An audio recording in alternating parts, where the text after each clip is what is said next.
Some of my clients come in and tell me, we have enough money, Ellen. We don't really need our child to qualify for public benefits.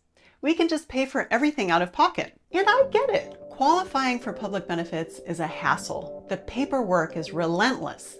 The rules are confusing. And honestly, a lot of families feel a little embarrassed about applying when they feel like they can provide it on their own. But before you decide public benefits aren't worth it, I want to walk you through the actual numbers, because the value of what a special needs trust protects is almost always much more than families expect. Today, I'm going to break down what SSI, Medi-Cal, and Section 8 housing are really worth over a disabled person's lifetime. And I think that by the end, you'll see why preserving eligibility matters, even for families who feel financially comfortable. Now, a quick note before we dive in. If you want more special needs planning content like this delivered straight to your inbox, there's a link to our newsletter in the description.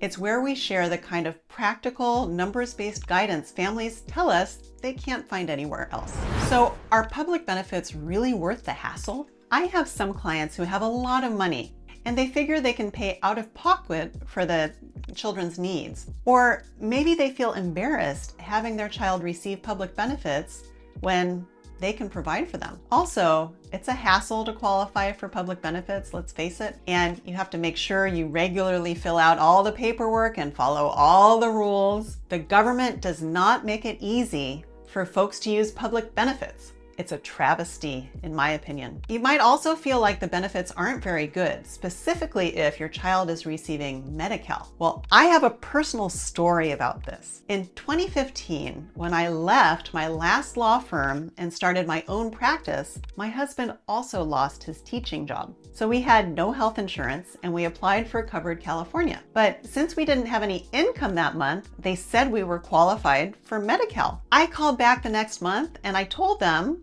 that we now were receiving income at my new firm that I created, but they said there was a glitch in the system and we're now covered for Medi-Cal for 2 years. This was so helpful at the time. We had just had our second baby and we were trying to make ends meet on a new business owner's salary. So getting essentially free health insurance was a lifesaver. So before you conclude that your child doesn't need public benefits, I think it's really helpful to know how much public benefits really can be worth. How much value do you actually receive from public benefits? The top 3 public benefits that have an asset limit and thus require a special needs trust to protect those benefits are SSI, Medi-Cal, and Section 8 housing. Let's calculate the value of SSI, supplemental security income, over a person's lifetime. So let's say a disabled person turns age 18 and starts receiving SSI benefits of about $1,200 a month. That's what you can get in California.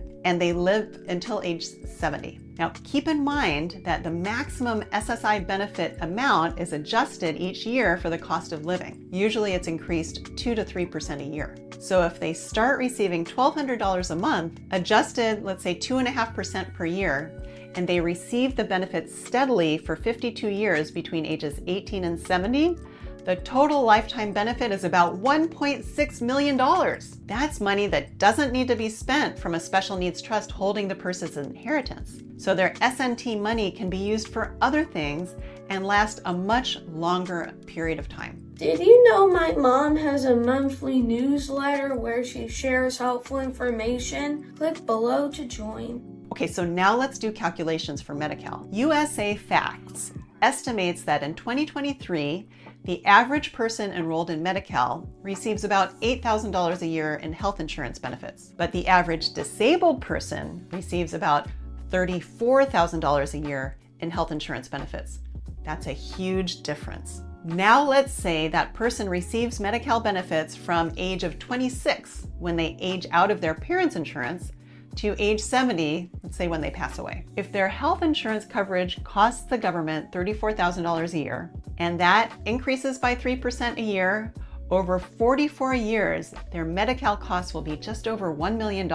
And we all know that the cost of health coverage is increasing by more than 3% per year. Our firm's health insurance program has increased about 20% year over year for the last several years. Yikes! So you'll be looking at saving well over $1 million by keeping Medi-Cal coverage. That sounds like a good choice to me.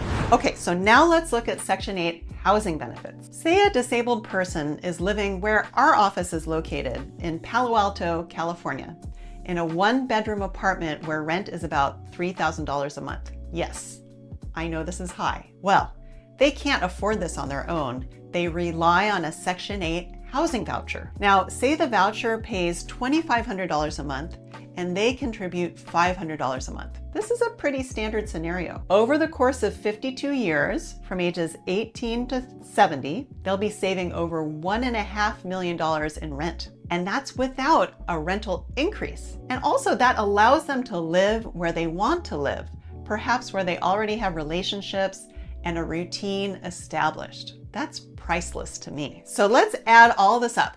The disabled person can receive $1.6 million in SSI cash benefits, $1 million in Medi-Cal benefits, and $1.5 million in Section 8 housing savings. You're looking at $4.1 million in benefits.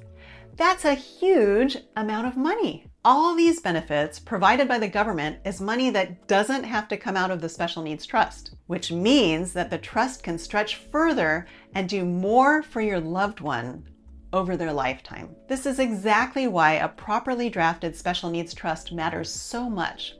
It's not just a legal document, it's the thing that protects access to millions of dollars in support your child would otherwise lose. If you want help thinking through whether a special needs trust is right for your family, you can reach out to our intake team through the link description. And if you found this useful, hit subscribe for more, and I'll see you in the next video. If this video is helpful for you, share it to someone else who might benefit from it.